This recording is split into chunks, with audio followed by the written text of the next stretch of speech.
Okay, we are live. Hi, everybody. Welcome to this week's Blether. You will notice a change of face. So, fortunately, Mike can't make it tonight. He has got a tasting that he's hosting elsewhere. So, Davis has kindly stepped in and is going to be my co-host tonight.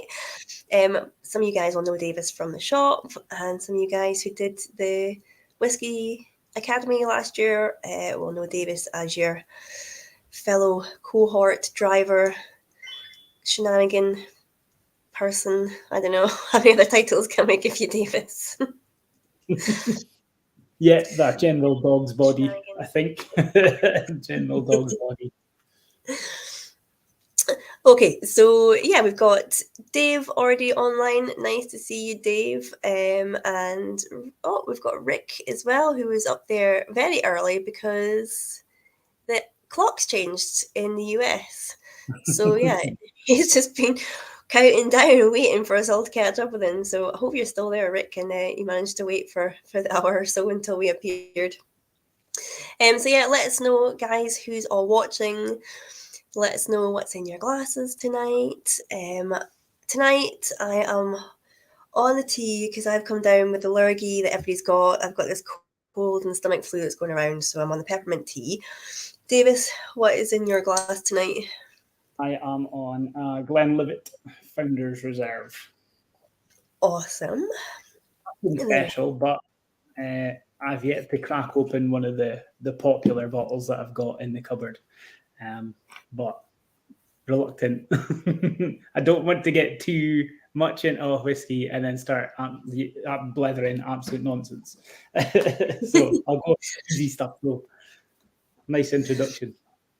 Okay, right. So we've got a couple people joining out. So what we're going to do is we're going to get our guest on. So bear with me, guys, because I don't often do this. So let me just add our guest. There we go. We have got Polly. Welcome to the Blether, Polly. Thank you for joining us. Thank you for inviting me. Very exciting for a Thursday night. It is. Like this is sort of like our attempt to, because some of you guys will maybe remember that we did have Polly scheduled tail end of last year, but it was when all that horrible winter weather was on the go and we had a big storm and knocked your electricity out. Yeah, the joys of living on top of a hill. Unfortunately, it was very wild. And I think it must have been about 10 minutes before we were due to join. It's like, oh, I'll go upstairs and go get organised. And my husband went, oh, I'd be surprised if we don't get a power cut. And power disappeared like that. So, yeah, unfortunate, but glad to be here this time. No, fantastic! It's great we could get you back on because I know you'll have a busy schedule with your job and family life, but it's awesome we managed to get you to appear back on the Blether. So yeah, 2.0. So for everybody that maybe doesn't know who we've got tonight, if you could just explain who you are and what you do, and we'll take it from there. Oh, firstly, we should say it's a working night for you, so you're not on the whiskey either. So we're all, other than Davis. I know. Apologies, not on the whiskey tonight. On call. The joys of being back in production. I didn't get the memo. I didn't get the L memo or the on call. At least one of us is keeping up with tradition, Davis. Well done, you. So yeah, good evening, everybody. I'm Polly Logan. I'm the distillery manager at Tormore Distillery. What do I do day to day?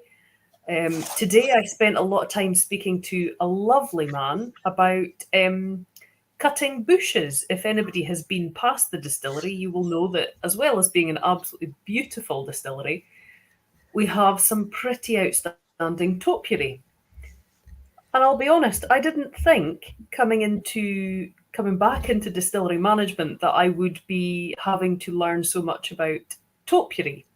Because over the last 15 months, I've learned more about topiary than I've ever known and than I ever really thought I'd ever need to know. So, yeah, so that was just one of the meetings I had today and was good fun. I mean, what do you need to know in particular about it? That's what I'm intrigued about. Like, is it quite, like, how often do you need to cut the bush is what I'm trying to get around about. Well, Kat, if I knew that, I think I'd be on a winner. It depends. Who knew? Who knew? We have many different types of topiary. So we've got, I can't even remember the names of half of them, to be honest. There's some that are Leylandi, so they're quite straightforward ones that grow pretty quickly. And we've got some of them that are kind of in a swirl shape. So the shape also dictates how often you have to cut them. But generally, they need quite well manicured. Do you know, it's like it's the most unusual distillery, because it's like if Albus Dumbledore was allowed to create a distillery, like Tormore would be it. Like it's got the most unnecessary but beautiful stuff, like topiary, a curling pond, a bell tower. Like it's because it was built in the 60s when like loads of those big ugly kind of workhouse distilleries, well maybe not ugly but practical distilleries appeared. And then Tormore disappears. And I'm like, nah, we're just going to put everything here. Yeah, it was built. It's got a phenomenal history, although it's not an old distillery. So the first production ran in 1959, the autumn of 1959. But at that time, there actually wasn't a roof on the main distillery building. So I think it must have been like, one of those kind of tick box exercises where we will mash by this date. And they did, but there wasn't a roof on the building, so it's okay. They filled a box somewhere. But it was built by Long John MacDonald, who was owned by Shenley Industries, who was an American. They were a huge American company at the time. And the head of the company was a man called Louis Rosenthal, and his office was the top floor of the Empire State Building. So that alone is I mean, I think that tells you probably more about it than a lot of other, how many billions or whatever they were worth at the time. But he got some pretty incredible people involved in the build, and the distillery itself was designed by a couple of architects, but the main one was Sir Albert Richardson, who was at the time, or I don't know if at the time, but certainly became the chairman of the Chartered Institute for Architects. So if you were ever going to design a distillery, you certainly wouldn't design it like Tormore, but it is a beautiful building. And it was the first distillery built after Prohibition, and obviously by an American company. So it was a massive statement. And they certainly upheld that, really well, because the facade is phenomenal. And as you say, a curling pond and all the topiary. It came a little later, the topiary, but there's some fantastic footage of the actual distillery being built. The beauty of it only being 64 years old. So, we're really lucky in that respect, and incredibly lucky that we know that heritage, but we also have a huge amount of social history around the place. So one of the guys who's in our warehouse team, his dad worked there. One of the guys who's in our production, our process operators, his granda worked there.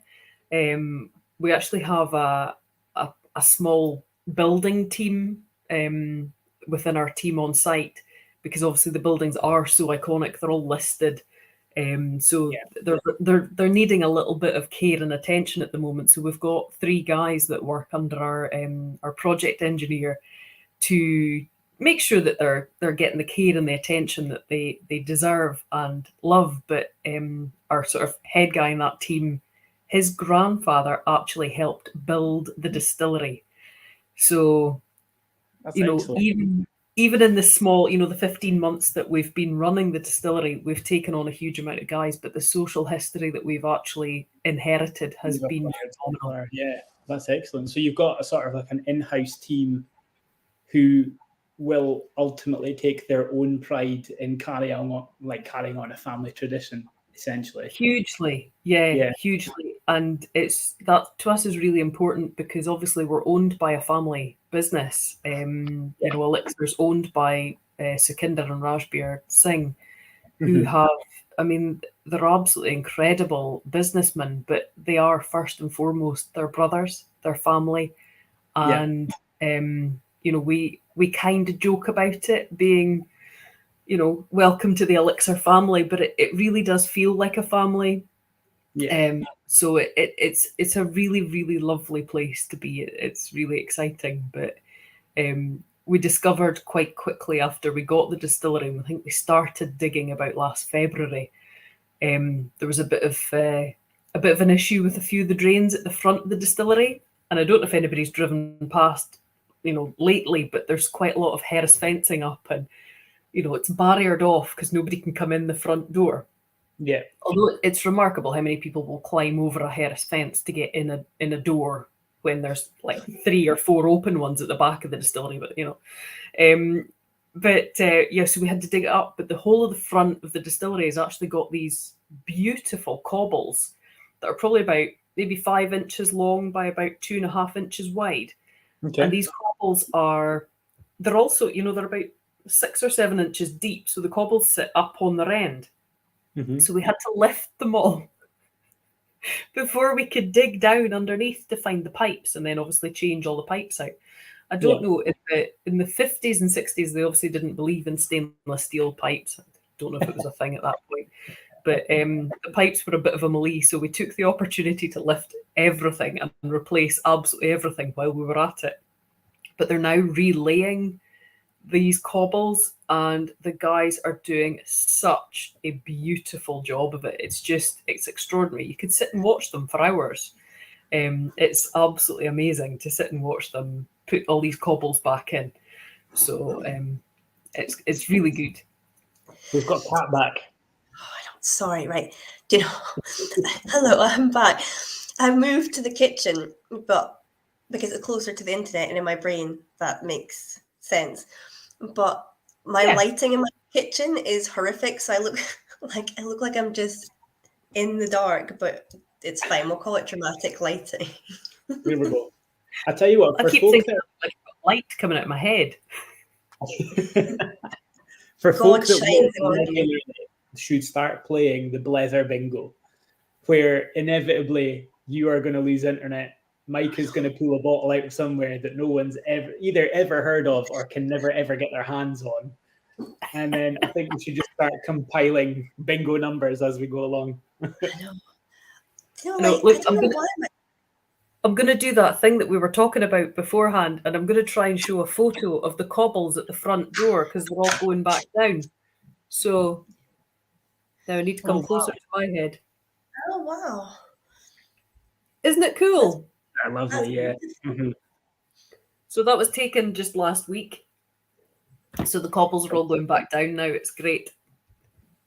There might not be a lot of folk on here that have actually been and seen Tormore in the front, but I think when you Google pictures of Tormore, it is easy to see why it is one of the most attractive distilleries in Scotland, if not the most. I think I was saying beforehand, before we came on, it was one of the first distilleries I ever kind of really noticed, and I must have been about 8 or 9 in the car with my mum and dad away on a trip to Granton-on-Spey, and then kind of looking and thinking, that is a gigantic building. And it's in the middle of what feels like nowhere, but the centre of everywhere. And then it's got the sort of picture postcard, all the sort of pine trees that are in the background. And I think what made it more dramatic was you could see some of the mist kind of rolling through the hill and just over the top of the distillery. So, yeah, for me, absolutely postcard perfect. Postcard perfect. Great. There was always Kat. There was always a myth that the distillery manager's house had a swimming pool. And of course, when you get there, you're like, does it have a swimming pool? Is there a swimming pool in that wee bit that's off the side to it? And then you realise that the house that they're talking about was the assistant manager's house, and it doesn't have a swimming pool. Certainly not by design.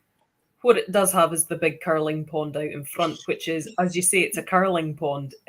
Although we don't think a game has yet been played on it, but there's we've got a champion curler within our team. So believe you me, if we can get it to freeze and get a game on it, we certainly will. That would be awesome. Is it Billy Connolly that said that all Scottish people are natural curlers because it's just us putting like our rubbish bags out in the morning, like trying to get down to It's true, though. It is. It's so true. It's great fun though. It's a great fun sport, especially if you can get a nice wee outside Bonspiel on the go. It's really good. I'd love to give it a go. I was just going to say, Ben said something similar to you, Davis, in the chat there. He said he always feels like he's arrived in Speyside when you go around the corner and you see Tormore. Because they call it the Pearl of Speyside, don't they? You can totally see why. It's just it's pretty picture. There's also, because it's so close to the Spey, obviously we've got the freshwater mussels down in the Spey, so I think there might be a connection, but we do like it the Pearl of Speyside. Oh, that's awesome. Rick is asking, are the tours open to the public yet? You're not touring, but am I right in thinking you're doing Spirit of Speyside this year? You're opened up for that? Yeah, we are. We've opened up for Spirit of Speyside. We are open, I think it's the Saturday, which is May the 4th, Star Wars Day, for anybody who's that way inclined. So we're actually we're doing a masterclass on site, myself and Ollie Chilton, who's our master blender. And we've got an open day on site, and there will be tours and plenty tastings. There's going to be loads of music and good food and hopefully some good banter. And then we're finishing off the day with a session called Tales from Tormore, and we've got a few of the retired Tormore operators, warehouse guys that we've met over the last kind of 15 months, and just been a great inspiration for us of stories and tales and bits and pieces. So we've got them, and we've got a couple of our existing operators and a couple of the younger guys as well, because remarkably, somehow, we've managed to get quite a lot of good stories over the last kind of year.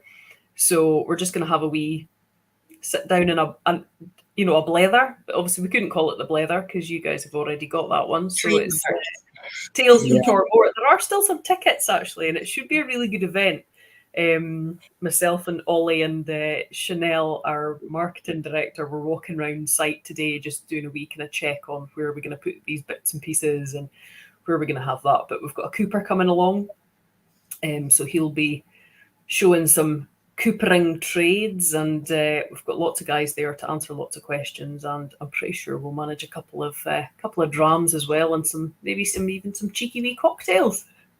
Oh, that sounds awesome. I didn't book into anything Spirit of Speyside this year just because I don't know, I just never got around to it. And sometimes I looked at some of the ticket prices and thought, maybe not. But you guys are really reasonable for what you're offering. Now you just said there's still tickets left. I'm totally going. Absolutely.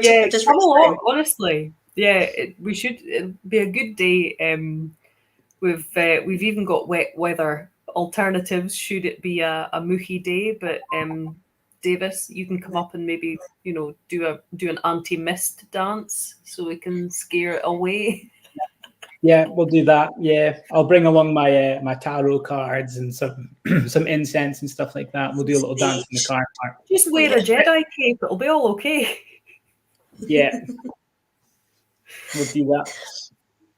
That sounds good fun. In terms of visitor centre and stuff, is there a timeline that we should expect, or sort of what are we looking at for Tormore? What we're going to be expecting for the next wee while? What should we look forward to?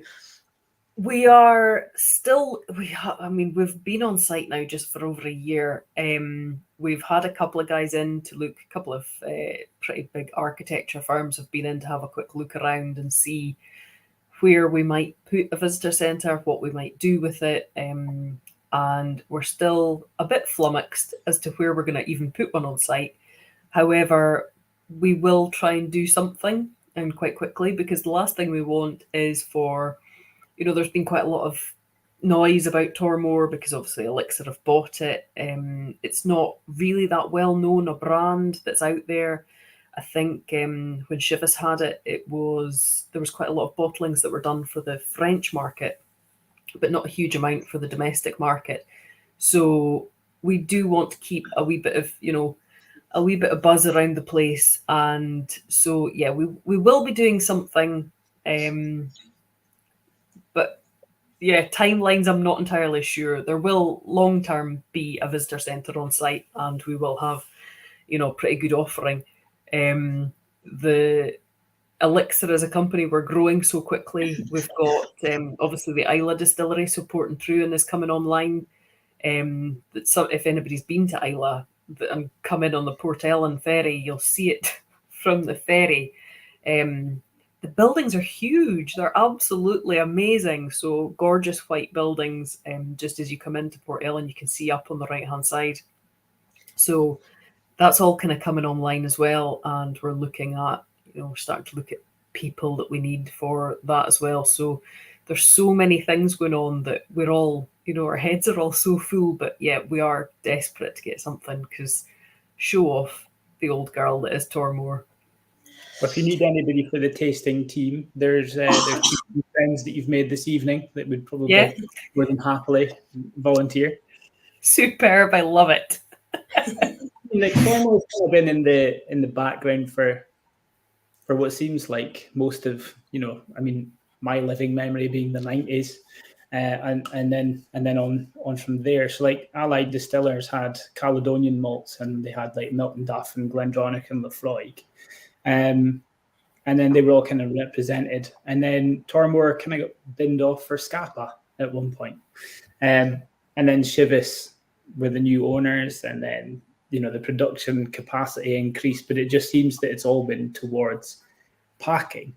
So with the VC then, when the visitor centre opens, does that then sort of shed a spotlight for Tormore, for Elixir? Like, is there going to be more of like a brand push on Absolutely. Tormore? Yeah, absolutely. There will be. It's one of the things that we're looking at, and hence why we have, frequent visits, because we need to, develop the whole brand, not just the whiskey. It's the entire ethos around a brand now. So, we're looking at everything from it. I say, it's one of those things.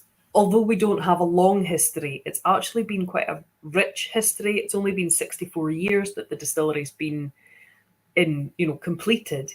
But actually the stories and the bits and pieces around it, and it is so iconic. I mean, one of the things that we discovered very, very early on, and it's always been a bit of a mystery, as you say, when you drive past it, even as a wee boy, you saw it and you thought, wow, look at that building, isn't it incredible? You would have wondered why it wouldn't have had a visitor centre. When you realised it was a distillery, and when you probably thought about it a bit older, you'd have gone, well, why did they never have a visitor centre there? Because it's so accessible, it's right on the road. So one of the things that we discovered pretty early on was that other distilleries actually paid Tormore not to have a visitor centre, because it would have, exactly as you say, you're in Speyside when you come round the corner from Granton on Spey and you see that massive big white facade.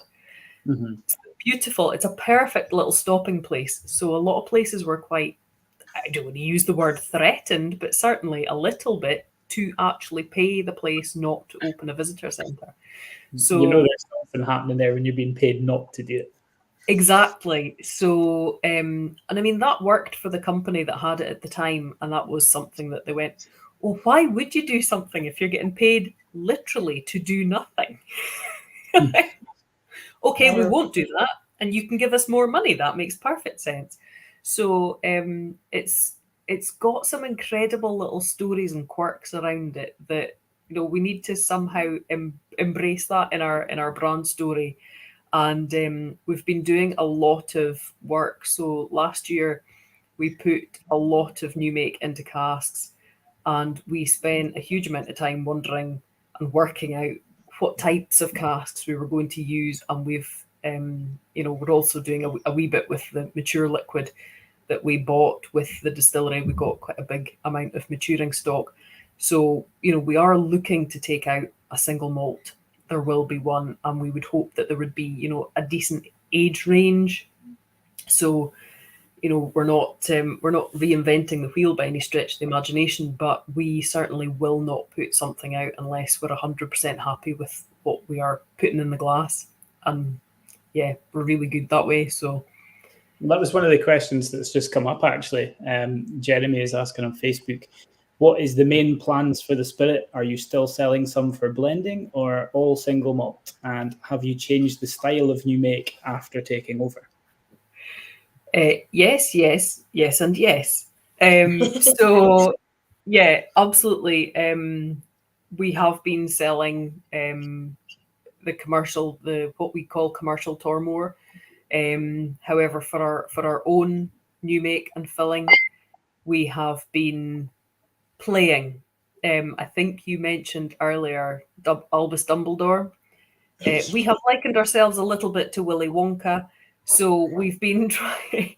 We have done a few experimental. They're not that experimental, but we have made some tweaks, and we have certainly done some things in the process. So we've slowed down fermentation a little bit. We've slowed down the rate of distillation. We've done a wee bit of work on yeast, and that's just in our first year of production. So yeah, we quite like to be able to. The longer you get to know a place, the more strings that you discover you have to pull on. So we went for just a few changes the first time, and we got some absolutely brilliant, really, really tremendous new make spirit, and we're delighted with it. So we've got a few different new make styles and into a lot of different cask types. So we've got plenty to play with when it comes of age. Yes. I was going to ask you that. Oh, sorry, Yeah. Davis. No, it's okay. I was just a way to ask, because it was one of the questions I had noted down. Because it's like it's a recent acquisition by Elixir, and then you're kind of new into it. You've then kind of got I don't know if you're still kind of in that probation stage where you kind of, I'm going to see what I can get away with here. And what is the most outlandish cask that you've experimented with so far, or what's the most the most outlandish one that you're going to experiment with? I mean, the way that getting wood is just now, I think we would be delighted if it's just wood. Casks have genuinely been quite difficult to get hold of. We are incredibly lucky. Ollie and Sukhinder have spent a huge amount of time developing relationships with cooperages and with seasoning bodegas. So, generally we've been okay. There's been a couple of squeaky moments when wood was supposed to come across the water from America and then just never appeared, because turns out bourbon sales were down, so much less bourbon cask going about. But we've gone for a lot of sherry oak, we've gone for a lot of bourbon, we've got some virgin oak in there, we've gone for a few different types, so we've got different types of wines in there, and say that there might be some Madeira in there. So nothing crazy, but exciting nonetheless. So yeah, we're never say never, I think, to a cask type. If it came up and the opportunity arose, we are quite open to having a look at it and seeing what we could develop with it. Excellent. I think that kind of ties in with a question we've got in from Guy, who's asking, are you developing any new long-term partners for cask supply? I don't know if that's a general question or whether he's actually in the industry and just looking, for making a connection there. Could be. Yeah, we are kind of constantly on the lookout for, would we say partnerships? Because I don't know if we'd want to. In one hand, it'd be great to completely agree and get a source that's completely reliable. On the other hand, it's quite nice to be able to flit and flirt a little bit with the types of casks that we're taking in. We've got some really good relationships already in place, and we've got, the thing is, with a lot of us coming in new, we've got a lot of other different contacts throughout the industry. So we've had loads of meetings, and they've all been so helpful. So it's really deciding. We're trying to decide now for next year what type of wood, because this year's wood is pretty much already ironed out. So, it's swings and roundabouts. We have to go with where the wood is going to be, but also depending on timings as well, because we only fill at certain times in the year. So, yeah, there's too many things. I was going to ask, going back to what you were speaking about before, so like coming into like a new distillery, like as a manager, and like learning about the new make spirit, I guess it's some of it kind of piecing together, like how are we getting that note and where is that coming from and why the hell is that on there and what is that over there for? And why do we have like washbacks randomly all around the place? Which I read you've got like some in a clock tower, some under the stairs, some in the back cupboard, like they're just everywhere. Yeah, I mean, basically anywhere they could fit a washback in, they chucked one in. So the original 4 washbacks are in between the mash house and the still house. So, really helpful for being able to keep a nice stable temperature when it's got 2 roasting hot rooms on either side of it. There's no walls in between.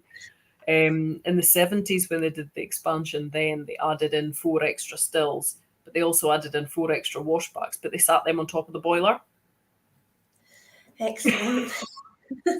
So they're out in a room at the back, basically on top of the boiler.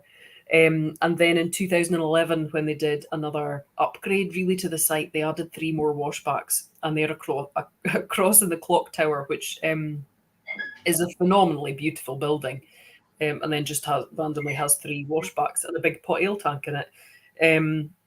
So again, if you were going to choose, for consistency and, kind of helping yourself at all, you certainly wouldn't put 3 different types of washbacks in 3 different types of environments. It then means that we end up with like 6 different setting temperatures because we work only 5 days, so we have longs and shorts fermentations.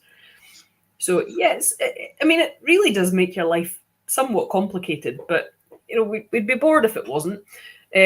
So I've now completely forgotten what the question was. New make spirit. So when we came in, certainly one of the things that we looked at was one of the big things in, the mill is a Porteous 4-roll standard mill. It's a lovely old Porteous. It's actually quite a new one. It's only 1965, and it's always a little enigma that I giggle to myself every time I go through that room and go, wonder what they did from 59 through to 65, but nobody yet knows the answer. I'm sure we'll find it. We've got all the archives, so I'm sure we'll find it when we get an actual minute to go and look. But the mashing is pretty straightforward. We're, 10.5 ton mash, 3 standard waters. Fermentation is a mix. Our shorts are 50 hours, our longs are just over 100. But really all the magic happens in the still house. Our wash stills, so we've got 8 stills, 4 wash, 4 spirit, but they run in pairs. So when you go into the still house, you go, oh, it's quite a standard still house. Everything looks quite normal. So we've got TVRs on the wash stills, which work really well. Well-known, very well-developed technology, energy saving and, to some degree, water saving. And they have these purifiers on the lye pipe. And you think, oh, purifier. Yeah, I've worked with purifiers before. Yeah, purifiers at Glenlossie, purifiers at Glen Spey. Yeah, we've done purifiers before. I totally understand that. Oh, wait, there's no water jacket on these purifiers. There's nothing on them. So after speaking to a couple of folk who I know worked at the site, I said, oh, there's S-shaped baffles within these purifiers. And I was like, is there? Okay. I couldn't find a drawing. So when it came to silent season, I was like, I don't care what happens. Let's get the lid off those purifiers because I want to see what they're in them. Because I'm just fascinated because I've never seen a purifier like them before. So we opened the lid off and there's just one single baffle plate. But they must have made a massive difference at some point because at some point in the history, they took the purifiers out, but they're back. So somebody didn't like what they got when the purifiers weren't there. But yeah, it's one single plate within this purifier. So it's just really like an addition to your lye pipe, but there is a return reflux pipe going back into the main body of the still. So any of the vapor that condenses out within that purifier runs back into the main body of the still. And the new make character it's incredibly fruity, but you couldn't just call it fruity. It's got a really nice weight to it as well. I suspect had you taken those purifiers out, it would have become much weightier, possibly leading towards, more vegetal, sulfury type spirit. But because the purifiers are there, you get this, it's a really nice fruity spirit, but it's got this genuine nice sort of weight to it. We've done a good bit of work and yeah, we're happy with where we are with the new make types that we did last year. And we this year want to sort of recreate that. So we're looking at a couple other bits and pieces, but we're not changing the kit that we've got at the moment. We're going to keep with it just now. And I mean, the option is you could put some kind of cooling jacket on the outside of that purifier. That would, in essence, just lighten up the spirit, which isn't really one of the things that we want to do. So, yeah, it's a cute wee plant, and there's some pretty odd things. And apart from, you know, the washbacks being in 3 completely different locations, you stand quite often and just scratch your head and go, why is that there? I love that about distilleries, though. It's just these little wee quirky nuances. And sometimes it's just those random things you're like, but why? And then you're like, well, it's obviously working. That's why. But you maybe just don't need to know the answer. It's just because. That's just the answer. Just because. Yeah, it's really exciting because we have all the original drawings and things. So the purifiers were always, you know, meant to be there. But I don't really understand why they didn't put them in with water jackets. But they're also much bigger than any other one I've seen as well. Maybe they just never finished it. But like, you know what? It's working. Let's just call it quits and it's doing something. So just leave it as it is. You hear distilleries all the time, like making changes and then deliberately going back and undoing everything they've done because like that one thing has just completely changed the character of the spirit. I would just find that fascinating. And you must, obviously coming from other distilleries, you know, you must have seen that in so many other ways as well, of just how, I don't know, they develop their own character from these tiny little wee nuances. I mean, yeah, you see it all the time. I remember once we changed the cleaning schedule once at Benrinnes, and there was, I mean, we shouldn't have done it. We should not have stopped doing what we were doing. It all went a bit wrong. I remember having numerous meetings about it, and I went, well, it's because we changed that. And they were like, no, it can't just be that. It can't just be that. I'm like, I think it is just that because we've not changed anything else. But yeah, one other thing we've noticed in the last year as well was, and normally it's funny, you know, coming from bigger companies, it always used to be you could never use the malt as a, you know, oh, it's the malt. That's what the problem is. It's the malt. And we always said, you know, it was never the malt. But actually, across the last year, we've seen a massive difference in new make character just on the malt variety. So that's been a nice, not a nice change, but it's been an eye opener that there's been a couple of varietal changes that have gone, whoa, what a massive difference, because nothing else has changed. So yeah, we've learned a lot in the last year just about Tormore, to be honest. And I think every day's a school day. If it wasn't, we'd be bored.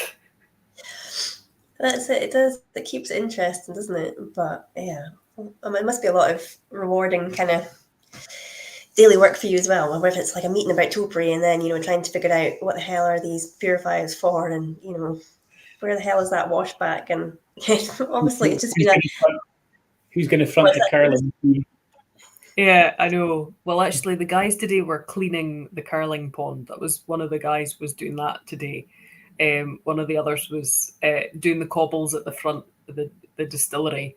I was in we've got a village hall on site as well. And it's this gorgeous basically it's wooden. Every other building on the site is that, you know, the White Harald building.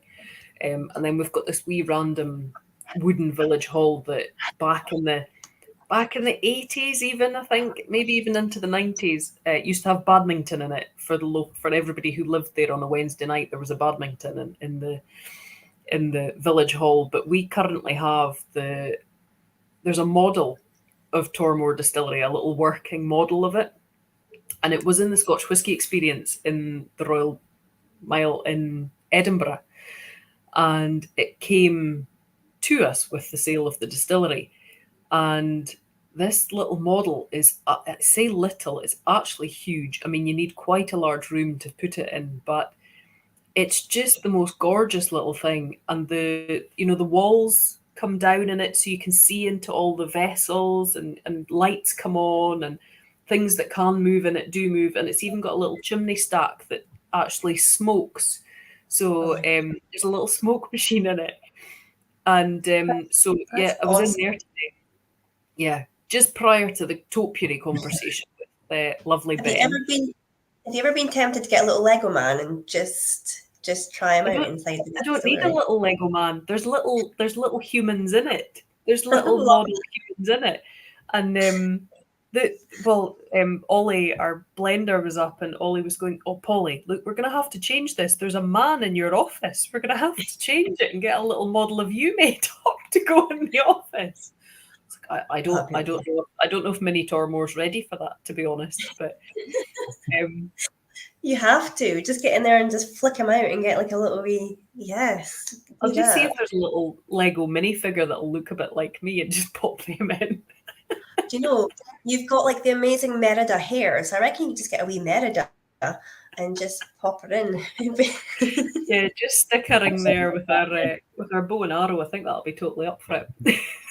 I'm starting to wonder though what you get up to when you're now not doing anything at work and what you do on your lunchtime. Because now there's topiary, there's curling, and now there's playing with essentially a doll's house Tormore in a back room somewhere. Yeah, playing with minifigures. So one of the things I know, but one of the things we discovered last year, so just at the start of the year, we had a mass recruitment run, obviously, because we had to employ 5 new process operators and 3. We started off with 3 warehouse operators, and then we quite quickly put that up to 4. But during all of that, the guys that we already had in place started stowing casks, obviously.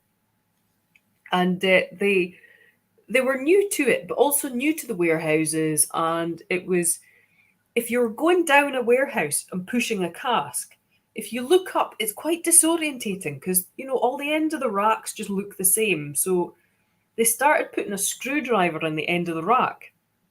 And this screwdriver was just, it was just a bog standard red-handled Phillips screwdriver that somebody had found somewhere and gone, well, it's not very sharp anymore, so we'll just use it as a marker for the end of the stow.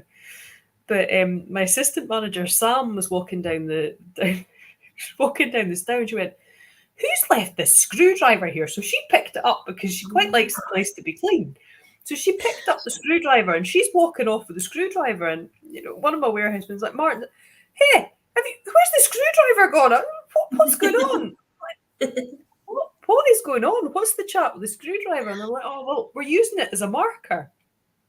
So, all right, okay, that's an odd thing to choose because, anybody could leave a screwdriver behind them. That seemed odd. So Sam, who has a wicked sense of humour anyway, she turned around and she went, "I'm going to find them something to mark the end of the stow with." And I went, "Okay, whatever you want." And so she found online rubber ducks. These rubber ducks are like, there was a fairy princess one, there was a mermaid one. These rubber ducks, like a pack of 6, offline. She's bought them online, I don't know, £3 or something. She's delighted with herself. So she gave them to the boys, and it was kind of a joke. But that's better than the screwdriver being at the end of the warehouse. So lo and behold, rubber ducks now seem to have become part of Tormore. They've got their own Instagram page and everything. So what? Actually, I'm looking for that right now. Yeah. What is it called? Tormore Ducks or Ducks of Tormore. I might need to look it up actually to tell you what it is. But so they've got their own little Instagram page, and it was about, I don't know, I saw that they had an Instagram page, and I obviously chuckled a lot and just followed it. And so all of this was fine, and then one of the other guys, there you go. One of the other guys came in. They went, "The boss is following us." And they were like, "Yeah, Polly followed us like last week." And they were like, "No, the boss." So Sekinder is also following Tormore Ducks. Oh, no way. That's brilliant. I wish I could do it. So that's brilliant, though. When I'm not doing this, I work for a distillery, and I'm not going to name it because every time we do, everybody says they have to take a dram. But my colleague was off on maternity leave, so I bought a packet of googly eyes, and every day I would stick them to something in the distillery, like an inanimate object around the distillery, and she had to guess what it was. Have you got googly eyes? Everything looks better with googly eyes on, doesn't it? So, yeah. But like sometimes I would just forget. So you'd be like, I'd be out on tour with like a group of people, and like just my eyes would drift, and I would just see the googly eyes, like sort of in the zero on one of the washbacks. I'd be like, oh shit, I forgot to take those off. But she did really well. She guessed them all until I stuck them to the back of a colleague's bald head. She did not get that. It was with his permission, I must say. But yeah, it took a while for her to guess that one. She's like, that's definitely a body part. But yeah. He did offer somewhere else, but we went with a head, so it was a much safer option. HR doesn't get involved that way. But yeah, no, it is. You've got to have a laugh, don't you? You've got to. Somebody has also attacked the distillery with googly eyes, hence why they're stuck on the edge of my diary. That's last year's diary, but yeah. I love a googly eye. They're just non-stop entertainment, to be honest. And I love, like, people on Instagram, people stick them on like fruit and vegetables in supermarkets and just leave them. I think I need to do that at some point in my life also. Just stick them to like a aubergine and run away. It's the simple things, Kat. It's the simple things. No, you've got, like, when you've got kids and like a real job, you've just got to find entertainment elsewhere, to be honest. You'd go insane otherwise. But yeah, I love the ducks. So everybody has to follow the Tormore ducks so you can see what they're getting up to. I'm just looking back. We've had so many questions coming while we've been chatting, so I better catch up with some questions. I know Rick asked us a question up here a minute ago, and it was relating to something we were speaking about. Oh, here we go. Rick, hopefully you're still watching. Can you share anything about the yeast strains that you're using? No, I don't think No. There we go. No. Answered. Yeah, we did. We changed. So the standard yeast strain that we use is pretty much industry-wide. It's Mauri's MG+. So it's been developed over, multiple years, however long Mauri have been on the go, and it's an incredibly efficient, yields wonderfully, delivers consistently on character. But we decided to go back. Mauri at the time also spent a huge amount of time looking specifically at new make character through the yeast strains. So they spent a huge amount of time and actually generated a pack that gave us, samples of new make spirit that had come from a yeast type change only. And one thing that we were looking for was a slightly more tropical fruit note. So we found in their suite of samples that they gave us that the slightly older strain that they used, was kind of the main strain for distilleries about 10 or 12 years ago, was M. Pinnacle. So we went back to that. Some companies do still use that as their standard yeast strain. But we also played around a little bit with some other types of yeast as well. So yeah, we did a wee bit of a play around and basically give everybody at Mauri a headache, but they still speak to us, so it couldn't have been too bad. So I think Kat's frozen again, is she? I think she has, yeah. I mean, it is particularly cold up her neck of the woods, but I didn't know it was that cold. No, yeah. She's frozen again. Can you see the questions? Yeah, I can, yeah.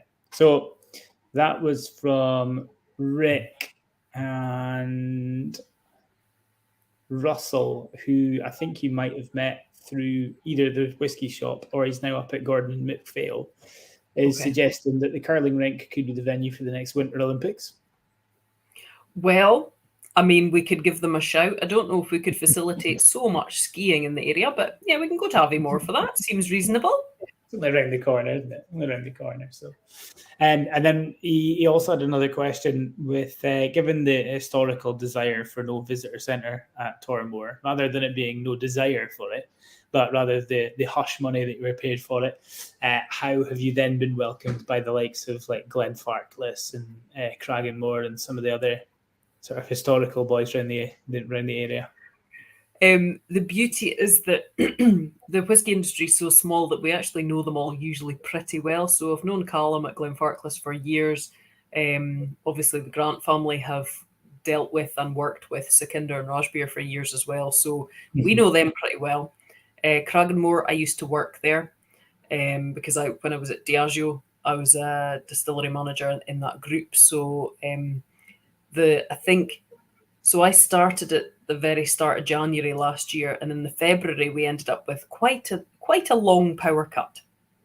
And the Cragganmore distillery manager drove up the hill to see us. And when he came in the door, he was like, "Oh, Polly, it's you." I was like, "Oh, hi, Kenny, how are you?" I was like, "I'd offer you a cuppa, but no power." And he went, "Well, that's actually why I came up, to see if there was power." So I think the thing is, within all the companies, and as we know with whiskies, there's a whiskey for every palate.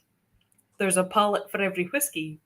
And everybody will go and see the distilleries that they want to go and see, irrespective of whether they've seen the one next door or they've seen the one down the road. So I think there's a place for everybody. Yes, initially when a new place opens, there will always be a bit more of a buzz around it and, a bit more people visiting. But usually it sort of mellows out. And to be honest, they've all been lovely. So we're really lucky that way. It's one of the same questions that I think I asked. I was speaking to Alistair Day from Rassay, and they're planning on opening up Machrihanish. We're still waiting to break ground for Machrihanish in Campbellton. And I said, "Are you going up against the heavyweights, or are you looking to take on the new boys when it comes to opening the new distillery?" And he was like, "To be honest with you," and it's a question that I've asked a few people now who kind of work in the similar position to where you're in now, and it's always met with the same answer, which is it's usually, you can turn around to your neighbor and ask them for, like a cup of sugar kind of environment. Yeah. No one's ever going to be like, "Oh, and I'm watching you, see what you're doing," because it's, you're never ever going to get the same run, because you could do the same thing as Glenfarclas. You could have the same fermentation time, you could use the same grains, you could use the same type of still, whether it be that onion bulb shape or any other variations, and you will come out with a completely different new make. And no two casks are ever going to be the same. No. So it's always just going to taste different. And that's what I've said that I really enjoy about whiskey, is that no one's out for anyone else. No. But they're also, they're out for everybody as well. Yeah, that's the thing. We are really close-knit industry. And actually, yesterday, we went to a water scarcity event that was organised through the Malt Distillers Association of Scotland. And it was really nice. There was a lot of us in the room. I was obviously there. There was a lot of guys from Dewars there. There was guys from Willie Grant's there. There was a few folk from Macallan. There was, I'm trying to think, Diageo were there. Chivas were there. A lot more of the wee independents were there. So like the Glenallachie were there. And it was really nice. We were all in the same room. And, it was being facilitated by an institute, a research institute. But we all had really open and frank discussions about, the potential problems that effectively climate change is having on all of us. There was a huge amount of chat around the beavers. I don't know if you've heard about the beavers of Speyside. So Cairngorm National Park has reintroduced beavers. And, there was a huge amount of discussion around all of these things that are potential challenges, but also opportunities. So it was a good level of industry share, people being perfectly open, transparent, and that is really characteristic of the industry as a whole. I mean, if I'm stuck, I know I've got people that I can phone within the industry. We work for different companies now. We may once a time sat across a desk from one another, and you learn, through the relationships that we build with people.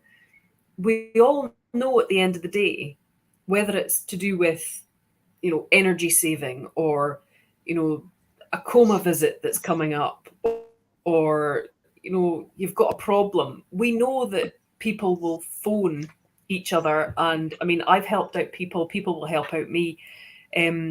It's endemic within the industry that we are all very aware that we all have our place within the industry, and irrespective of if you're a small one distillery or if you're a massive multinational company, everybody's quite open to helping and being quite straightforward.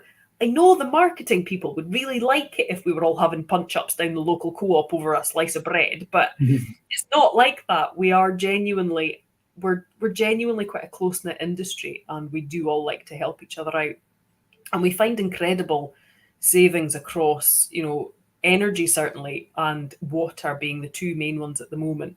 Energy just to sheerly take the cost down out of it, and water because it is, we live in Scotland. We can't say that it's scarce per se, but what we now see is continual gaps where there is no rainfall, and then we get, mass amounts of rainfall in a short period or for a very, very long period, and then nothing again. So we are seeing a change in pattern across the environments and the climates that we work in, and we can only get across that all together. So It's a really nice industry to be in. And we do all take a decent amount of rib out of each other as well. So that's good. So that's the industry as a whole then. But then, and I hope you're sitting down for this question, what does Tormore mean to you? What does Tormore mean for me? It's something I've been asked quite often. I like that.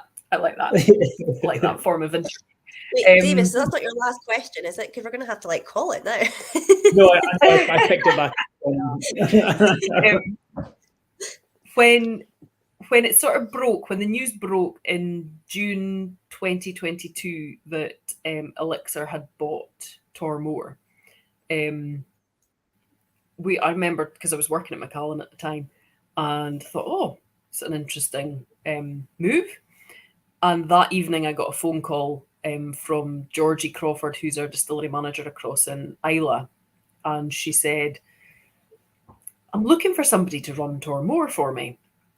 Do you know anybody who would be interested? I said, yeah, I might. And she went, oh, great, who? And I said, oh, me? She went, really? I said, yeah, I think so. And so I spent the next sort of few months thinking about it and trying to work out. And it's one of those things where so infrequently does an opportunity arise that, and sometimes they just arise in front of you.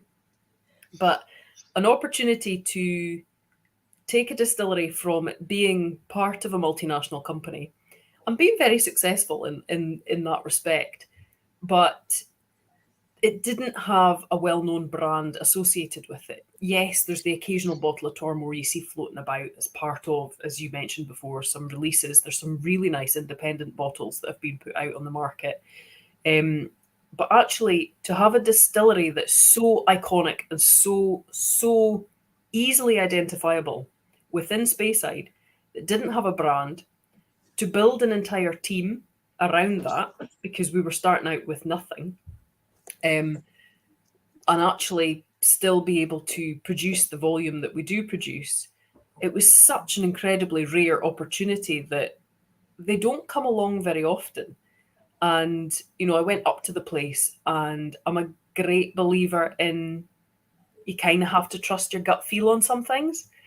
And when I went up to the place, I really just liked the feeling of the distillery. I spoke to a couple of the workers who were there at the time. And, Speyside jungle drums being the way they are, everybody knew by the next day that I'd been up there.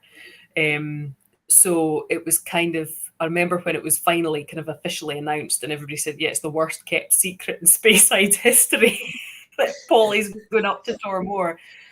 But it's such an incredible opportunity to do that and to, be a part of history. And I know it sounds corny, but for me, to be able to employ an entire new team around a distillery and watch them flourish is just one of the most exciting things. For me, I am, I'm a distillery manager, but that means I'm a manager of people, and that is part of the Tormore family. So once you're in, I'm basically like the Tormore mum. So it's really exciting, and the first conversation that everybody has in the morning is, how are you? What's happened? Is everything okay? How was last night? Either that, or it's how are the ducks today? But or some other random going on. But we all kind of have tea together, so the canteen's really quite small. We need to do something about that, but the canteen is really quite small. But if you go into the canteen at Tormore at 10 o'clock on any morning, the place is heaving. There's a lot of laughter. There's a lot of chomping. But the kettle is always on. And I know it's one of those things. Obviously, my name is Polly. The kettle is on. But it genuinely is. The kettle's always on. And there's such a nice feeling about the place. And I'm so glad I did it. Don't get me wrong, there's been some really hard times over the last year where we've gone, how are we going to do this? But like you said, so like I always think distilleries are like part of like our social history, and I always say to people on tour, and I always think it sounds corny, but I genuinely believe it. It's like, obviously because they've been sold and bought over the years, you can see where every different generation or ownerships kind of woven their own little bit in. It's almost like this continually growing tapestry that's kind of handed down through the years. And like for you just now, you're literally the person that's creating that new part in Tormore's story. That's such a special thing to be able to do. Like it's like I could totally see where you're coming from with that. Like, if you're going to move for anything, it have to be something like that. It's going to literally be your name at the bottom of that chapter, written by Polly. It's pretty cool.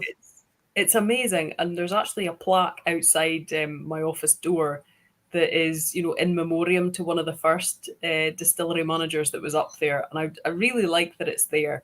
And, somebody said, should we take that down? I was like, no, I love it. He was the first distillery manager that was there. And I think it's so important, especially in a place that doesn't have a long history. I mean, we know this year there are so many of the big fellas that are celebrating their 200-year anniversary.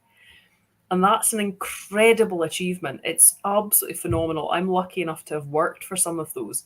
And I'm really excited for them and their 200 years. I mean, how many companies can genuinely say that they've been around for 200 years and still be so much part of setting the bar? But still, there are guys who, built distilleries within the last, certainly within the last 50 years, but even within the last couple of decades, that are part of that same table.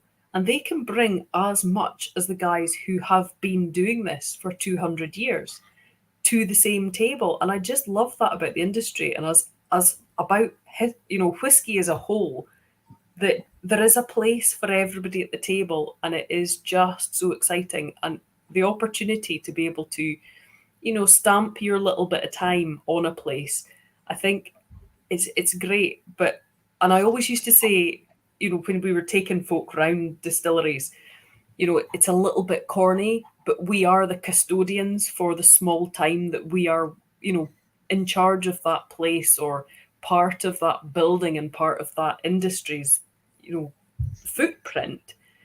But genuinely, we are custodians, but sometimes we get a chance to steer the ship a little bit, and it's really exciting. It'll be very exciting when that first kind of official Tormore release comes out and you can get to see it and be like, that's mine, I did that one, I did it. That's going to be quite a cool moment. I know, it's absolutely brilliant. It's so exciting. So it's one of those pinch yourself moments when these things happen. You think all that bother with the topiary was totally worth it. Totally worth it. I'm hoping the bottles are all shaped like topiary. Oh, sorry, David. Oh yeah, we could do that. Something we definitely have to have a topiary edition. I was going to ask if the Tormore bottlings, the official releases, will they then be released through the Single Malts of Scotland label as well? We've actually already released one through the Single Malts of Scotland label. So last year we bottled one of the casks out.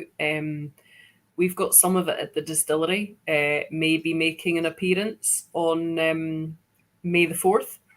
But yeah, what we'll do is it will be a brand on its own. Single Malts of Scotland will continue because it's such a brilliant series of whiskies to come out. We'll keep that going anyway. But the Tormore will become a brand all to itself. Excellent. Have you been involved with any of the releases that we've seen through the shop? I mean, we had the Berry Bros and Rudd 26-year-old from 1992. And then if I remember right enough, we had the Lady of the Glen from 2011 as well. Okay. And I know that they've been open up in the bar upstairs in the shop, but I've only ever been able to really justify a snifter. Nothing long, unfortunately. But I mean, the portfolio that Elixir have got so far, I mean, I was having a look through them when Mike had kind of subbed me in. He says, we're going to be speaking to Polly from Elixir. And I said, I think we've got a few other things in the shop. And it's kind of interesting to see how many things Elixir have already got on. I mean, the elements of Isla that we stock as well. There's the Port Escaig, which I recently sold to somebody who was looking for something further. They were getting a quake at the altar. And the Highland Nectar went down an absolute storm through Christmas time, either whether it was for cooking or just for pouring on top of a pudding. It's worth a notable mention. And then the Macbeth series as well is something else. that was epic. There's an unnamed Highland Distillery cat. Glengarry. It was a bloody awesome release of Glengarry. I was so excited about it. Yeah, the Glengarry's lovely, actually. Yeah, it's good. The 31-year-old, yeah. And then there's the Ardmore 13 that came out with the Single Malt of Scotland as well. That all under the Elixir brand have done. They have done really well. Oh yeah. Well, it doesn't go into bottle unless Ollie and everybody in that team are happy with it. And genuinely, he's got a phenomenal palate, Ollie. So it's really good that he does that. And also, you missed out. Not to go off category, but you missed out Black Top Rum. Yeah. Well, I read that. Are you having a sort of is Tormore meant to be like the sort of base of like sort of rum development for Elixir? Yeah. So we actually have within one of our warehouses at Tormore, we've got the first rum Solera in Scotland. Yeah, I read that. I think I saw it in the Whisky magazine. That's pretty exciting. It's really cool, actually. It's I haven't spent much time in the rum category, but it's phenomenally exciting. And when Ollie and the troops were up last month, and they did the Master Blenders Reserve for 2024, so that the mix was done, and it's new to me, I must admit, but it's really exciting, and to see it all coming together, and the way that it all comes together is really good. And we also got to have a look at the original Navy rum flagons, which are absolutely brilliant. I mean, it's an absolute piece of history right there, and they've still got they've got all the wax seals on the top of them. I must admit, when they said they were putting the flagons up, I fully expected it to be like, clearly I've been watching Pirates of the Caribbean too much, but I fully expected it to be a wooden box with nails in the top of it that we were going to have to crowbar open. It was going to be sand we were going to have to dig through to get these flagons out. Wasn't that way at all. They were in really nice cardboard boxes with lovely packaging around them. Somebody had done it at some point. But that's disappointing. Absolutely brilliant. Really, really good. So just superb. It's really exciting part of the job is it's not just whiskey, it's rum as well, and obviously Highland Nectar as well. Yeah, so we had as I said, Ollie was up on site today, and one of the guys that helped him develop that was up as well. So it was lovely to meet him as well. But it's really a bit like a family. So you meet another cousin every now and then.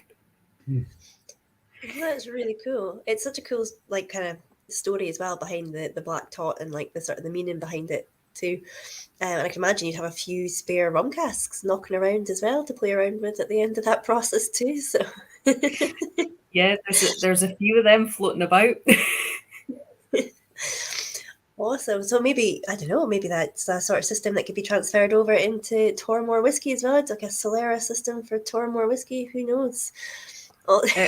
Probably not that one. I think that one's going to keep going for the rum. But yeah, it is. It's something that we're looking at any avenue really. So we're not ruling out anything at this point. But yeah, the rum Solera it's exciting. It's just different. What is it you normally drink then? If whiskey isn't on the table, or well, if we'll start off, that's probably a good starting point. If whiskey's on the table, what is your normal go-to if it's not Tormore?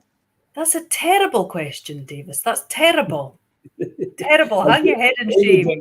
The thing is, honestly, I was a whiskey maker for Macallan for 5 years just before I came into Tormore, and I used to get asked this question often, and I genuinely think it's a bit of a cop-out, my answer, but it completely depends on the situation you're in and the people you're with and how you're feeling at the time.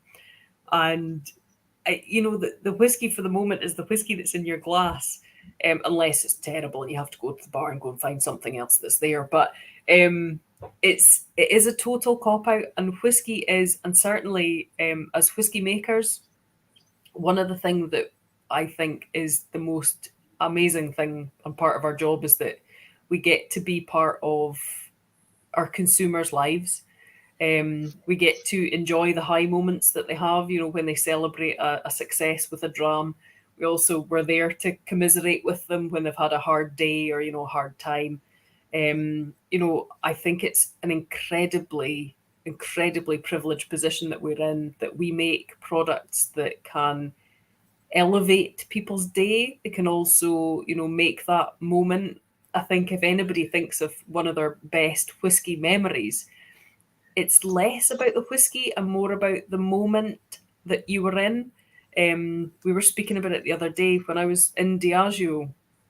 I went on the Classic Malts cruise, and one of my absolute favourite moments, and it's a favourite moment in whiskey for me, was I'd set a challenge to everybody who was on my boat to come up with a 3-letter acronym, because we were all joking about how you get a TLA. If you're in a big company, there's loads of TLAs, and sometimes you even get a jargon buster for your TLAs.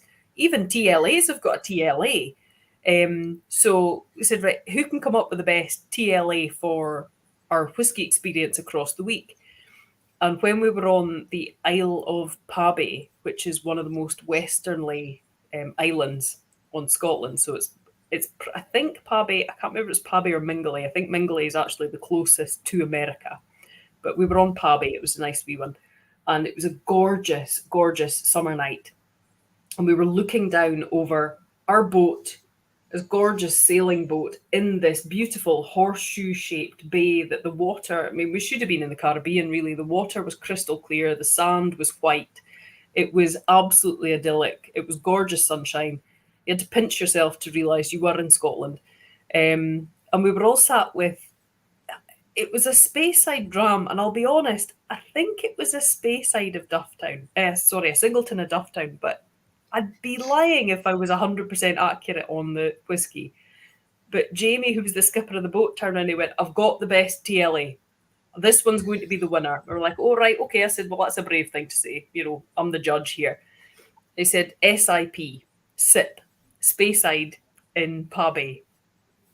And it was absolutely perfect for the moment. But genuinely, it's one of my best whiskey moments. It's a bit corny and a bit cliched, but I think it's more to do with the people around you and the moments that you remember. And and Tomatin did a beautiful 1976 Tomatin as well, and Graham Unson will forever never let me forget that one. That one got me in quite a lot of trouble at Whisky Live in Tokyo, but that's a story for a different time.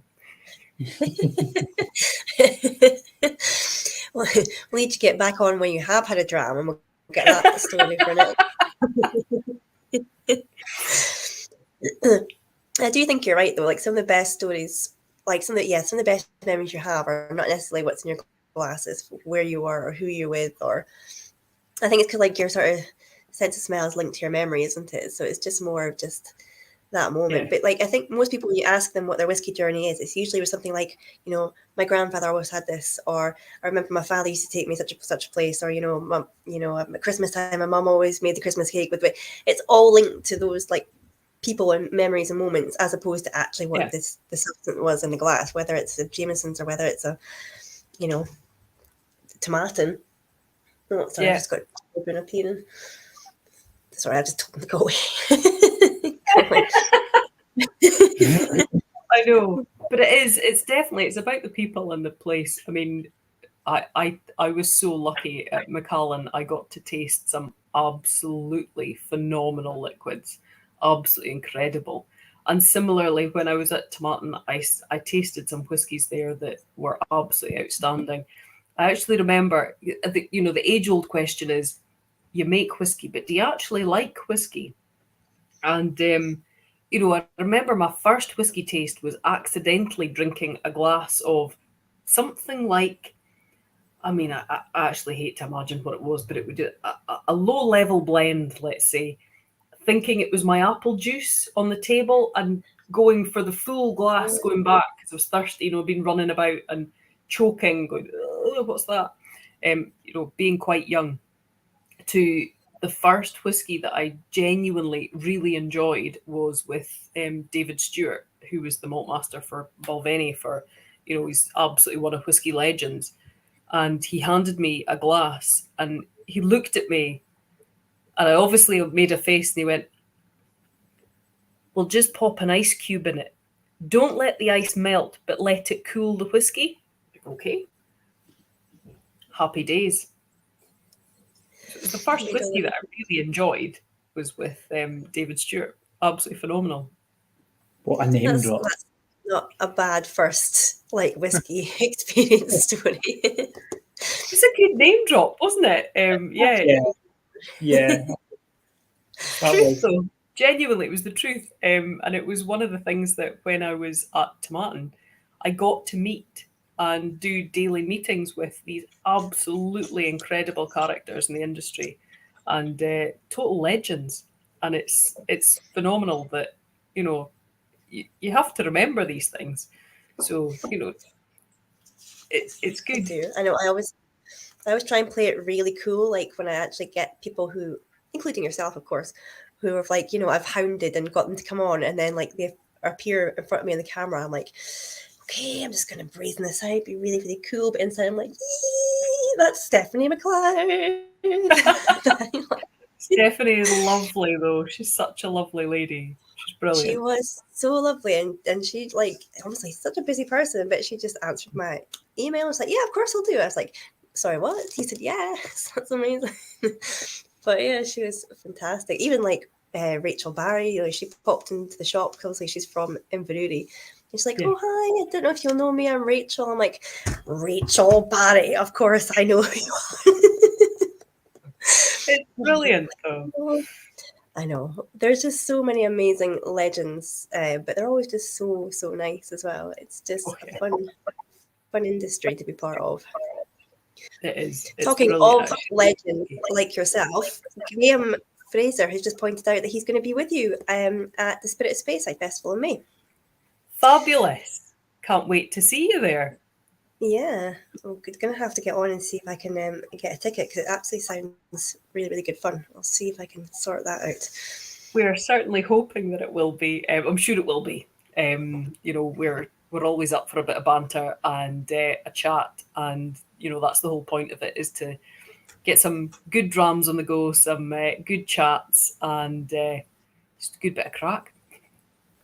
A lot of organising, I'd imagine, for something like that, especially with it just being your sort of first kind of foray into it with Tormore and all that implies. But... Well, that's why I had Ollie and Chanel there today, and I was like, right, I think this is the plan. Can you just please make sure that I'm not just gone completely mad and this isn't going to work at all? So no, it's okay. We're all in the same line. So it sounds like the perfect plan. Some chat, blethers, and good drams. I mean, like, sign me up to that. That sounds like a winner. I think you'll be fine with that. Yeah, no, I think we'll be good. So fingers crossed anyway. And if all else fails, just wear a Jedi cape because it's Star Wars Day, so it'll be okay. That's true. You could go as Princess Leia, or my Star Wars knowledge is limited, so I topped out at Princess Leia. I couldn't remember anybody else.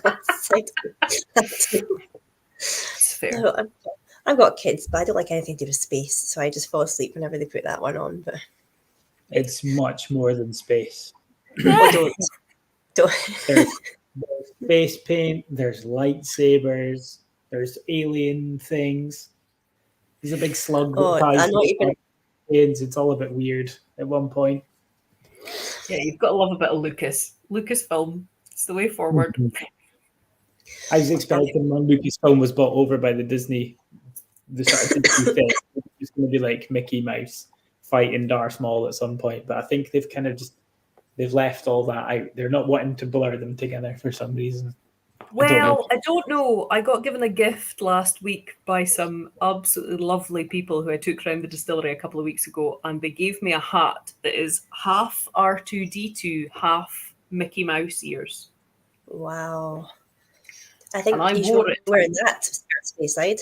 I think that's the look for Spirit Speyside. It's a look. It's a look.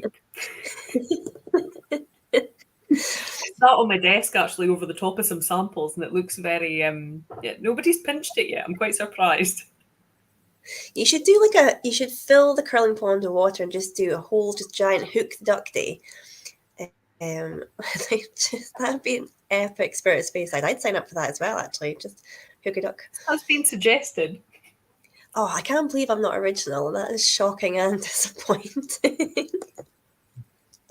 To be fair, the boys did have a head start on the ducks with you, so that's fair enough. That is fair enough. You should just attach some prizes to the bottom of the ducks, like rare bottlings or some merchandise or something like that. Yeah, we'll do something like that, I think I'm making him a good idea. Yeah. Oh, we caught up with everybody's questions.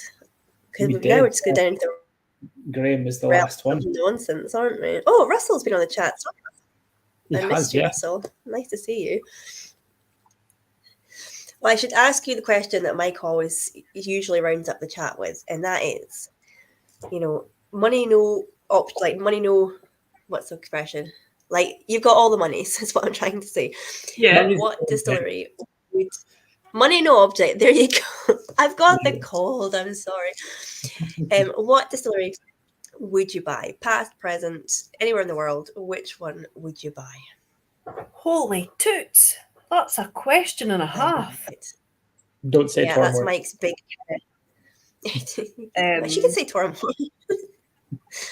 In the world, I don't know. I mean, there's so many incredible whiskies. I remember going to Yamazaki when I was across in Japan, and just being absolutely blown away with their attention to detail, but also I just loved the fact that they had a temple that every single cask of Yamazaki went under before it went off into the warehouse. Maybe I wouldn't buy one. Maybe I would build one. That's a good answer, actually. Although trying to find somewhere that's not got anything around about it just now is going to be difficult. They're popping up everywhere.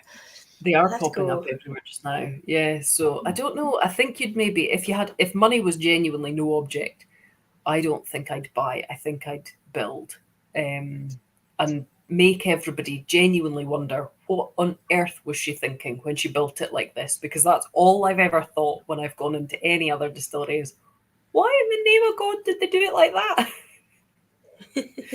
I like to think there'd be some topiary there, though, just because, you're now an expert. Well, yeah, maybe some topiary-shaped stills rather than still-shaped topiary. I think that could work. But yeah, I think I'd like to build and then be at least the puzzling question to at least one person in 50 years' time. What on earth was this crazy woman thinking? You would have to just do one quirky little thing, wouldn't you? Just for the sake of it. Oh, yeah. Just one. Oh no, much more. You have to continue on the rubber ducks thing in your warehouse. Rubber duck shaped topiary. Oh, there you Oh go. my gosh! Now we're getting We actually somewhere. do have a couple that are shaped like birds. What's you your know what, what's your There's one house of the style topiary spirit? there's one of the topiaries that looks. People keep telling me it's a roof, but I keep thinking it's a transformer. So hang on. Oh, like it's like a roof, isn't like a pagoda? Like what sort of roof is it meant to be shaped like? I don't know. I think it's supposed to be the shape of the roof on one of the buildings, but it's kind of gone because topiary is it's a bit tricky to keep it in the same shape that it originally was. So I think one side is kind of grown higher than the other, so it looks like the other side's trying to catch up. It looks a bit like a transformer, if you ask me. That's let's just say it's Optimus Prime. That would be such a better use of people's time, effort to make trees into Optimus Prime. I could go with that sort of logic. I'll put a plaque on it. Tormore watched over by Optimus Prime. I love that. And his army of ducks. That's fantastic. I feel like Tormore's in safe hands. Good, I'm glad that you've given you that impression. I also feel like we should probably go out drinking at some point because I feel like we could be best friends forever. I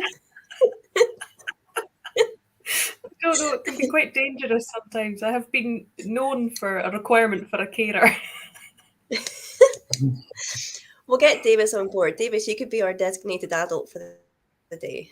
You could Oh yeah, but I'll look after us. I'll drive the bus. Look after us. I love it. Love it. I think Alan wanted to ask you off the back of your answer there, if you're building your own distillery, what would your house style spirit be?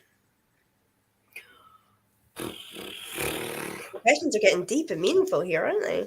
I think the thing is, I'd like to build something that could produce every different type of spirit, because I really want people to have to scratch their heads when they try to come and operate it. So, the thing is, again, some of the best whiskies that you'll taste are originally quite sulphury new makes that you think, well, they're not going to be very nice after they've been in a cask for a while. And actually, they really come into themselves. But still, being able to produce the more typical lighter Speyside with a nice fruity edge as well is really exciting. So I think a mixture of things in there. So an ability to change the new make without having to think about it too much would be quite nice. She says bravely, so that involves an awful lot extra money. But you said money was no object, so I did. You're right. You are right. I think Sandro's on the same wavelength. He wants to buy Ardnamurchan and Tobermory and then Bruichladdich. So yeah, obviously money's no object there as well. Ciao from Milan. Exactly. Thank you for joining us all the way from Milan. That's very exciting. Ciao. That's brilliant. That is amazing. But Davis, did you ever answer that question? Has Mike ever asked you that one? Which distillery would you buy? I know which one Mike would buy. It's always Ardmore. It's always Ardmore. Ardmore is lovely. I'm Let's not put you on the sure. spot. You have. Ardmore is nice. It is very nice. It's a taupe. Is that a topiary duck? Wow! That's what I'm looking for. I was actually originally looking for Transformers topiary, but I can't find any. Yeah, you have put me on the spot with that one. I reckon. I don't know. I quite like Ballindalich.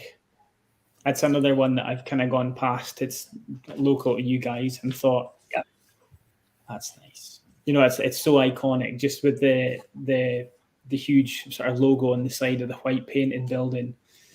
Blair Athel's another one. That's another one that's outstanding topiary. I don't know if there's an award for gardens in distilleries, but that would be one of them. It's a difficult one, isn't it? It's one of those ones you probably like. about in an hour's time, you'll text me and say, actually, I want to change my answer. This is the one. One that I've driven past a couple of times and thought I'd like to live in that gatehouse is Aberlour, but I've never gone past the walls. I've always just looked at their lodge house and thought, that would be cute with some Transformers topiary. I know a man. Yes. Yeah, it'd be Aberlour or Ballindarloch, I think.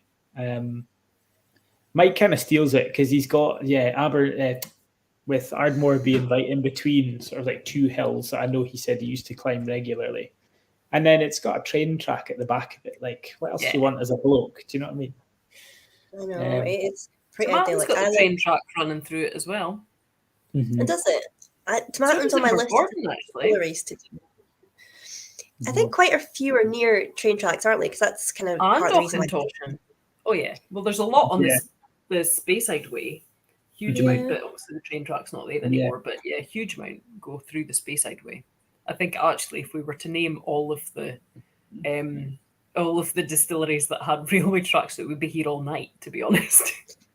Yeah, would that be quite a good pub quiz question for whiskey geeks only? Obviously, name all distilleries next to train tracks. We've got some more suggestions coming through. Lagavulin. I think I'd have to go back west, to be honest. I think if I was going to buy, as much as I love Knockdhu, because I think if you were beamed in from space and you wanted somebody to point out the most idyllic, perfect looking distillery, like Knockdhu is like just beautiful. It's just sat at the bottom of that hill.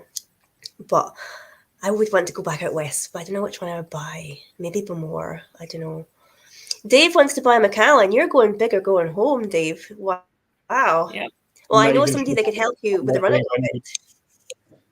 A lot of them wouldn't even state that one, would they? Jeremy saying Glen Talkers is pretty close to tracks as well. But I think it's a strategic thing, like a logistics thing. Certainly one thing that we learned in, I think it was like geography at school, was like, if you're gonna build a business, where are you gonna build the business? Oh, next to train track or the A96. Next to transport links, for sure. Yeah. Well, that's how Ardmore started. Because Adam Teacher was on the train heading up to Speyside wanting to buy land, and he sat next to Edward Lethe, who owned the land at Ardmore Distillery, and he's like, I'll sell you some land. And that's how Ardmore came to be Highland Distillery and not a Speyside Distillery. Nice. So there you go. I think if money was no object, I would probably have some sort of like James Bond headquarters looking thing where you can open like a door and at any point, like in a volcano, but at any point, like in the Wayne's World film, you open a door and there's like 40 or 50 guys just doing like secret agent training, climbing ropes, using flamethrowers and stuff, but it's just literally for the visitor center, and you could close that door again. And again, it's the air of mystery that you were after, Polly, where people are scratching their heads about the whiskey, but why would you have a ninja training academy in the basement of a distillery? I'd probably go for that. Why not? Sounds like something from I can't remember the name of the film. Colin Firth. I'm rubbish with film. Kingsman. Oh, Kingsman. They had their centre in a Kentucky. That's Tennessee. right. Yeah. Because they used Glendronach, didn't they? Yeah, that's right. I love the way our brains have gone with this. Yeah. Yeah. People are giving us genuine answers. We're like,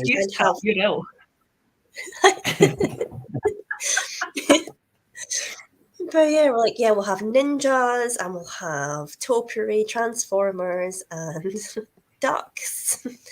Love it. That's it. And only exclusively bottle at cask strength. There we go. Fair point. It's okay, yeah.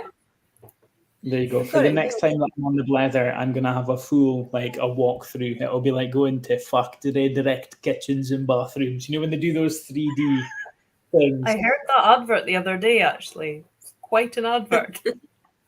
It's wonderful, isn't it? It's not quite Cecil Windows Aberdeen. It's not as memorable, but recht good prices. Brilliant. Brilliant. I don't think I have to sing the Thistle Windows advert for anybody who's ever heard the Thistle Windows advert to know. None of us will be able to sleep just thinking about it for the rest of the night. Yeah, it'll be 3 o'clock in the morning. Love it. They knew what they were doing, though, didn't they? Because we all know the phone number for that bloody company, and we will always know it. I don't know my own phone number, but I know their phone number. And weirdly enough, I've never even thought of them replacing any of my windows and doors.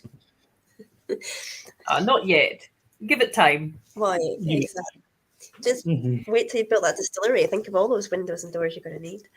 That's exactly. It, yeah. Well, if it's built into a volcano. Yeah. I'm only going to need a door. Just one door, and that'll be it. And they'll need to be the Ninja Academy door. But yeah, okay, so I need 2 doors in the distillery, and that's it. We've given this excessive thought. I love it. We should put a pin in it and bring this. We'll get you back on every quarter, Polly, and we'll just keep adding to that. Yeah, keep adding to it. I think that seems reasonable. Yeah. Give it a go. Business plan will be formed. Yeah. Well, we'll have to say we have taken up an hour and a half of your time tonight, Polly, and I think we have got through everybody's questions. Lots of people are coming up with suggestions about which distilleries. So that's just caught my eye. Tomatin grew eels. They did, and also little salmon smoke. Yeah, Tomatin did, because they found, they had an excess of hot water, and because they were owned by Japanese, and obviously the fish market, they grew eels. They also grew tomatoes. But so did Glengarry, actually, because Jeremy Watt, he is our sort of encyclopedia of distillery knowledge. So yeah, Tomatin, because a lot of people get confused with the name Tomatin and tomatoes and like tomatoes, which makes sense now that I know they were growing tomatoes. I didn't know Glenfarclas had crayfish as well. This is all news to me. This is that's crazy. Jeremy, how do you know all this stuff? But yeah, eels freak me out, so I'm glad I didn't go and see them when I had the eels. They're not pleasant looking fish, are they? No. Rick's cottoned on to the Glengarry name drop, and he's telling you that you have to take a dram now. I told you we should indeed. I think the next time I'm on, I'm going to have a thing in the corner of Blether bingo. You should keep score. I know. Score. I do say it's not me that mentions Glengarry, but I do know that I have mentioned it at least 3 times tonight. But so I'll take ownership of that one. But Jeremy mentioned it that time. So, but anyway, Polly, thank you so much for joining us tonight. It's been an absolute pleasure. I'm so glad we managed to get you back on. Your internet your electricity survived, even though my internet died twice, which I'm very sorry about. But Davis, well done for keeping everything going. So we are. I'm going to say goodbye to everybody. But if you want to just stay on the chat for 2 seconds, Polly, and then we'll go off air, and then me and Davis will just say thanks again to you just offline before you go, if you've got time for that quickly. Yeah, that's perfect. Cool. Thanks very much Thank you very much for coming on tonight, guys. Next week we have got, let me check my diary. We've got Ken Lindsay. He was the global brand ambassador for Chivas for over 25 years. So I had the pleasure of meeting him at Burns Night. He was giving the toast drams with me at Burns Night in January. So he is going to pop on the chat with us next week. So join us from 7 p.m. I think Mike will be back, but we'll hopefully get Davis back on again sometime. If I die between now and next Thursday, which is looking likely from the mess I look at that screen, then maybe Davis will just... Who are we going to play Blether bingo with? Well, that's a good point. But yeah, thanks for all the chat tonight, guys. It's been lots of interaction, lots of questions, and lots of the chat. So thank you very much for that. And we'll see you guys next time. Take care. Bye for now.